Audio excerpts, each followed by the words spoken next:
Since childhood, we loved wandering through the forest that bordered the eastern edge of our small provincial town. Me, my best friend Alex, and Sophia, a girl with reckless bravery and burning curiosity. We knew every path, every tree here, but there was one place we never went. It was an old abandoned wooden house, hidden deep in the heart of the forest. They say that long ago, a traveling circus had a camp in this area. One of the performers, a clown with a creepy smile and a painted face, vanished without a trace in this forest, and since then, people only whispered about him. One day, at the end of summer, we set out on our usual hike again. The sun was already dipping toward the horizon. I, slightly lagging behind my friends, sat down to rest in a forest clearing under a large oak tree. The wind went still, and then I felt something. As if someone had passed right by me. I looked around. No one was there. Must have been my imagination, I thought. Quickly catching up with my friends, we continued our forest journey. Suddenly, he appeared from behind a tree. A tall clown with a painted face. His eyes resembled those of a lizard. In one hand, he held a red balloon, and with the other, he waved at us as if greeting. He spoke kindly, made jokes, showed tricks, and even gave Sophia the red balloon. "Come visit me," he said in a voice that sent chills down our spines. "My house is just nearby." We froze, realizing exactly which house he meant. Yet somehow, we nodded in agreement. I felt this wasn't a joke, and I was right. The next day, without really understanding why, we returned.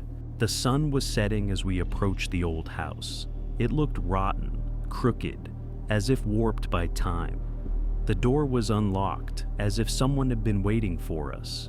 Inside it was gloomy, dark, and damp. The air smelled of dust and decay. Trash and strange old items were scattered everywhere. The house felt unnaturally larger inside than it appeared from outside.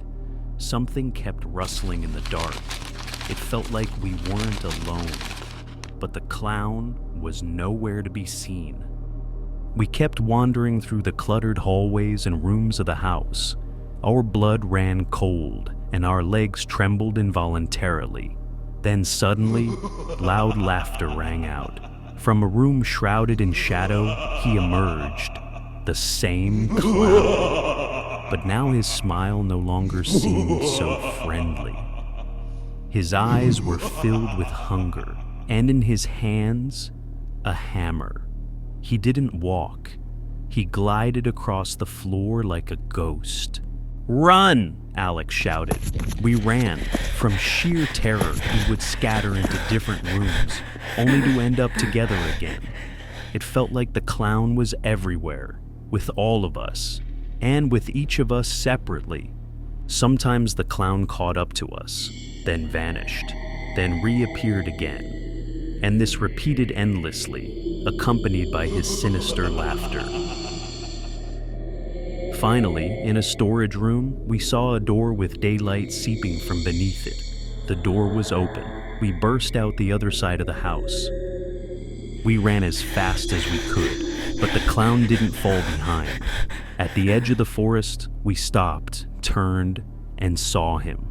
He was now standing in the broken window of the house, holding the same red balloon.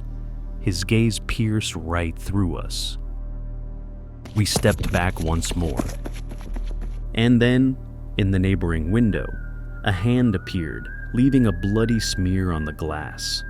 A moment later, the clown was sitting on the windowsill, swinging his legs, hammer in hand. The smile remained, but he no longer reacted to us. We ran again, this time without looking back. Since that day, we never returned to that forest. But sometimes, at night, I dream. A red balloon floats outside my window, and behind it, a smile that never fades.